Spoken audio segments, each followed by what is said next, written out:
Bonjour. Un des sujets qui est tombé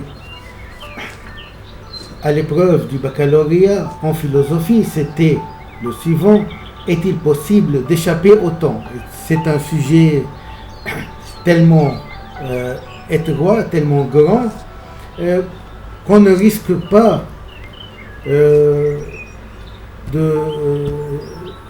qu'on soit hors du sujet, qu'on aille hors du sujet, parce que il concerne toute la notion du temps. Qu'est-ce que le temps, tout d'abord, et quelles sont les caractéristiques du temps? Le temps est destructeur et le temps est constructif. Donc, on ne peut pas échapper au temps, car il est un des piliers de l'univers, de la vie du monde. On ne peut pas le changer. Et ensuite, on peut par exemple, faire un demi-tour, ou plutôt on peut faire une petite ruse au temps. On peut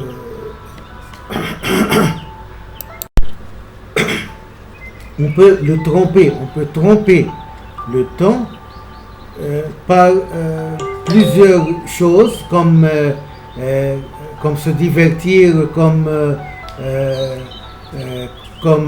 passer notre temps par ce qui est un peu important à nous et qui nous fait oublier les événements du temps et les mots du temps, M-A-U-X.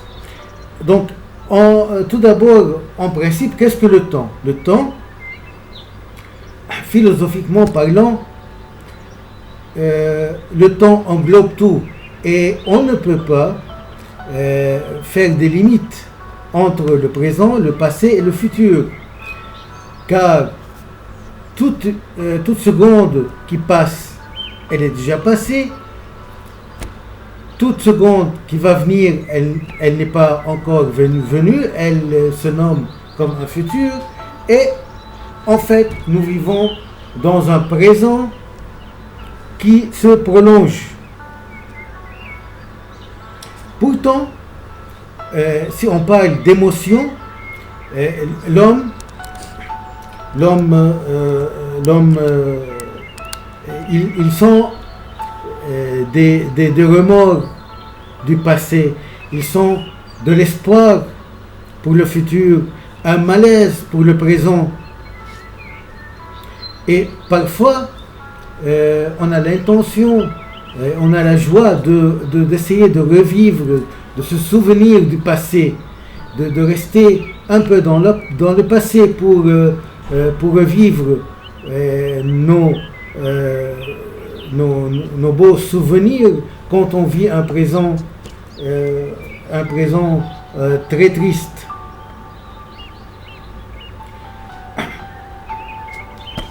Le second point du temps, c'est le temps destructeur. Le temps use les hommes.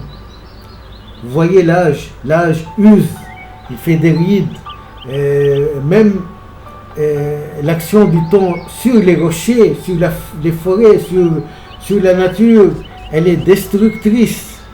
Le temps met fin au projet des hommes,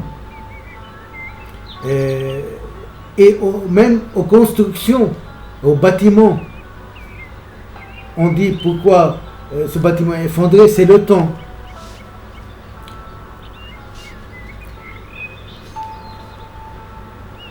Donc, le temps persiste, on ne peut pas s'y échapper ou l'arrêter. Il est alors hors de nous. Parce qu'il est hors de nous, on ne peut rien faire concernant le temps. Le temps, pour Einstein, c'est le quatrième pilier du monde, de l'univers. Qu'est-ce qu'il entendait par ce pilier, ce quatrième pilier? C'est-à-dire, dans sa relativité générale et particulière, il a dit que plus le mouvement s'accélère, plus le temps change. Donc, il y a une relation entre l'endroit et le temps. Et de par sa relativité, il a expliqué que si tout le monde, toute chose s'agrandit, moi-même aussi, avec l'univers, donc je ne remarque rien parce que la conscience changera avec le monde. Pour les phénoménologistes, comme Sartre, comme les phénoménologistes existentialistes allemands et norvégiens, comme Kierkegaard, le norvégien, et l'allemand Husserl, exister, c'est avoir une relation avec le monde, c'est se jeter au monde, c'est vivre hors de quelque chose et dans quelque chose, c'est-à-dire on est toujours en relation à quelque chose, et de par là on doit directement avoir la conscience de ce monde dans lequel on est jeté. Et lorsqu'on fait la conscience de ce monde, on fait sa connaissance, on le connaît, d'autant on le connaît, on fait la connaissance de l'ennui,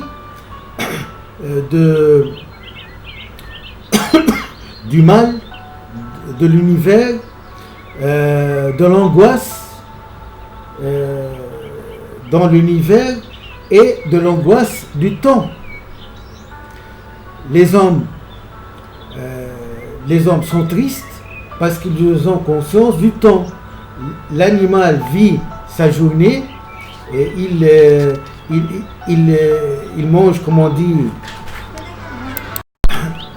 Donc l'animal n'a pas la conscience du temps, il vit son jour à jour et il n'a pas conscience de la mort.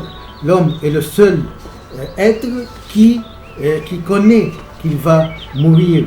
Donc c'est ce qui fait l'angoisse chez l'homme. Donc la question se pose, est-ce qu'on peut échapper au temps? Je commence par oui. Oui, et comment?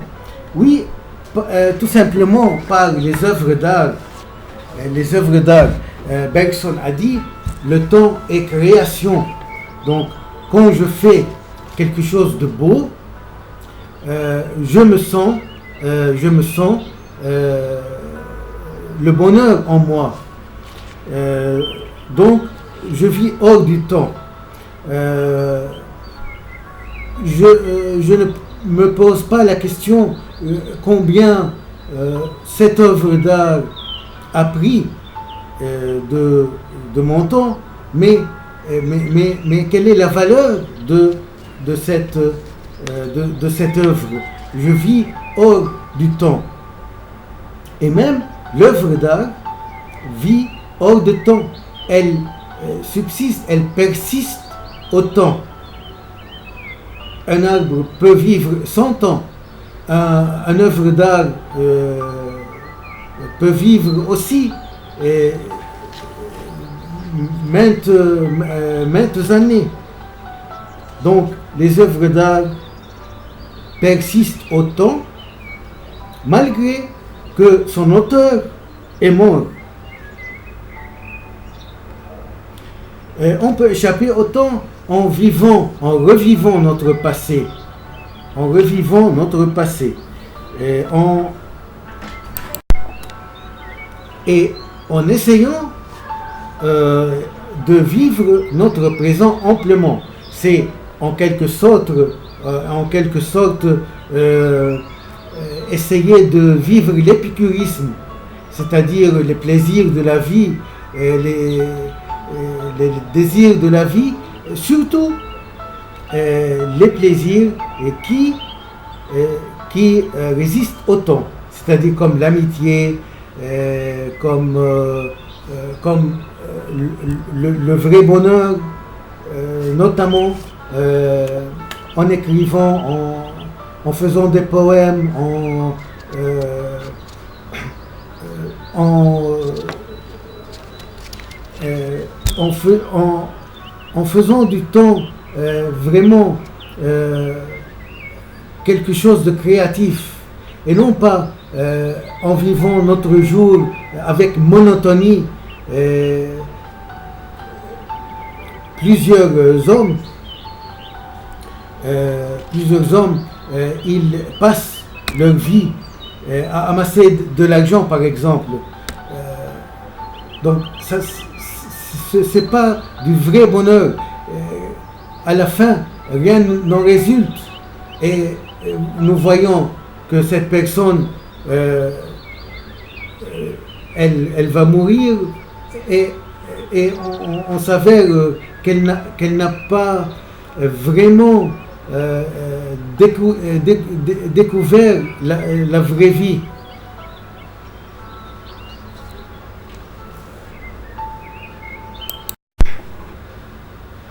Donc, il faut cultiver notre vie.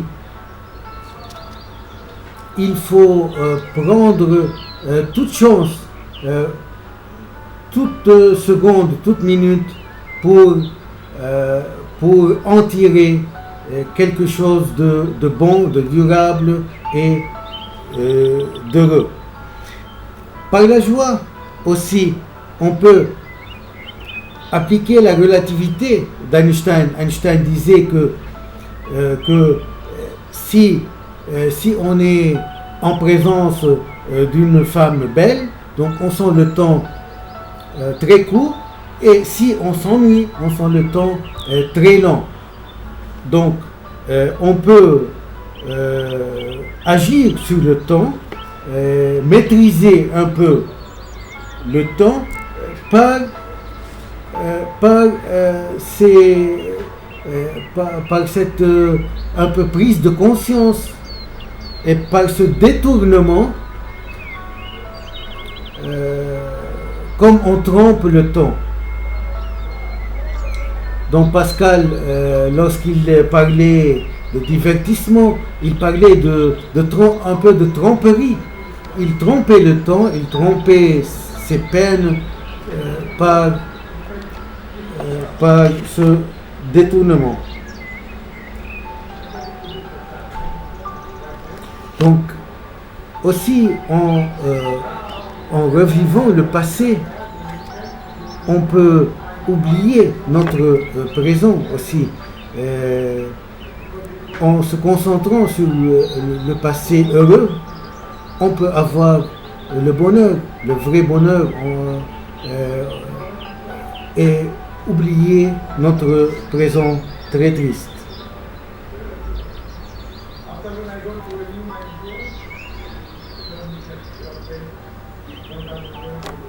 Aussi, on peut tirer un optimisme du temps qui s'écoule aussi. Le temps, nous connaissons que le temps est très lourd.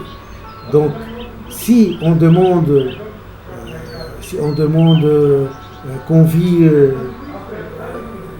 plus de 200 ans, imaginez ce qu'il adviendra de nous, de notre corps. Donc nous serons plus tristes et nous vivrons plus dans l'impasse et dans les peines, dans la douleur, dans la souffrance. Donc parfois les malades, lorsque un de nos proches a le cancer, il passe, il meurt.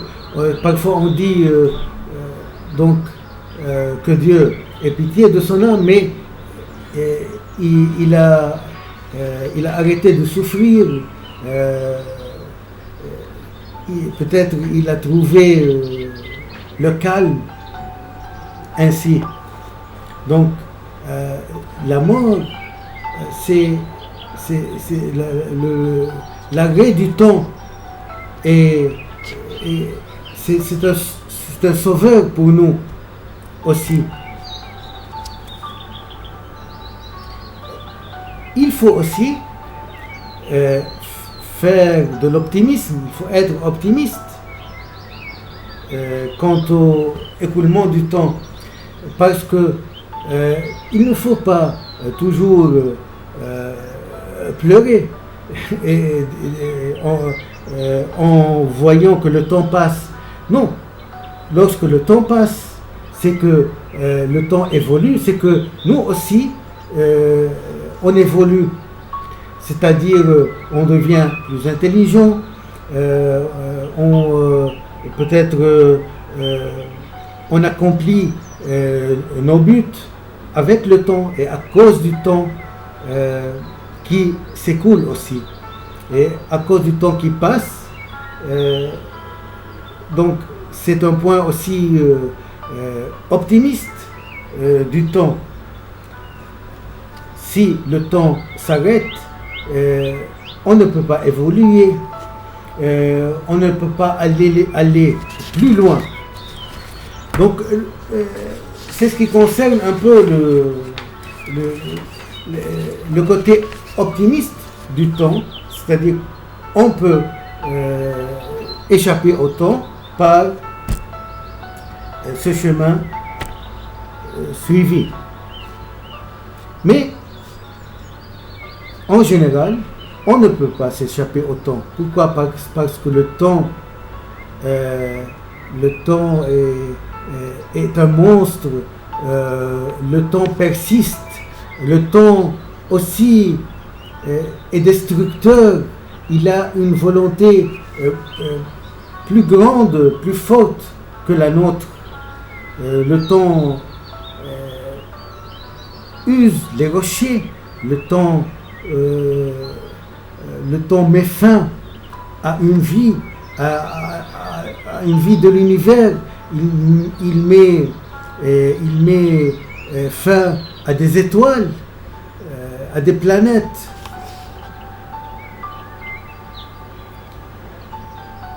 Donc, d'un côté, on a un ressentiment, un espoir poétique, autant suspend ton vol. De l'autre côté, on a une certaine déception, comme Baudelaire disait, maintenant je suis autrefois.